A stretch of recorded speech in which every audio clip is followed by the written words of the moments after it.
তো বন্ধুরা second part নিয়ে চলে এলাম। মটনটা আমার একদম কষানো হয়ে গেছে, তোমরা দেখো। বলেছিলাম সেকেন্ড পার্টটা দেখাবো, তো এই যে সেকেন্ড পার্টের জন্য একদম রেডি হয়ে গেছে আমার মাংসটা কষানো। মটনটা একদম কষানো হয়ে গেছে বন্ধুরা।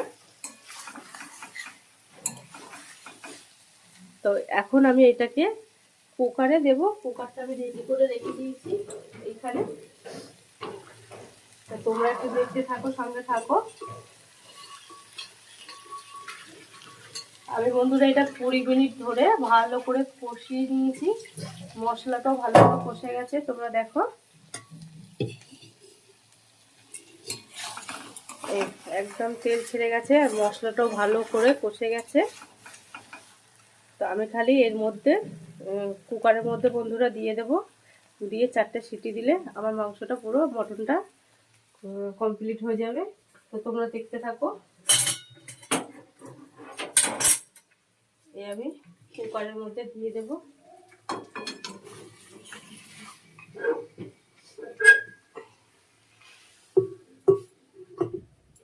সব কুকারের মধ্যে দিয়ে দিচ্ছি।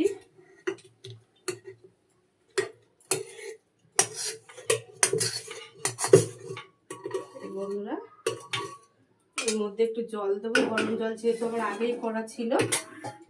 এই গরম জলটা দিয়ে ওর মধ্যে দিয়ে দেব। এই যে কড়ার মশলা জলটা, মশলা যেহেতু আছে জল দিয়ে দিলাম। এটা মশলা ধুয়ে ওর মধ্যে দেওয়া হয়ে যাবে।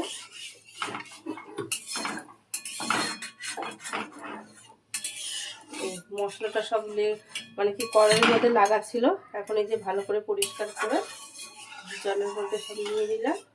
তো এটাকে এখন আমি কুকারের মধ্যে দিয়ে দেবো। আমার প্রয়োজন মতো আমি সেই জলটা দিয়ে দেবো।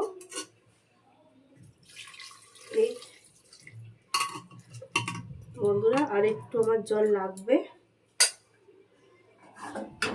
তো এখন আমি আর কড়াইয়ের মধ্যে দেবো না, যেহেতু এটা গরম ছিল। আর একটু গরম করেই দিই। তো বন্ধুরা অনেকক্ষণ ছিল গরম জলটা, তাও মনে হলো যে না আর একটুখানি গরম করেই দেওয়া যাক। তো সেই কারণে আমি জলটা বসিয়েছি, এক্ষুনি হয়ে যাবে।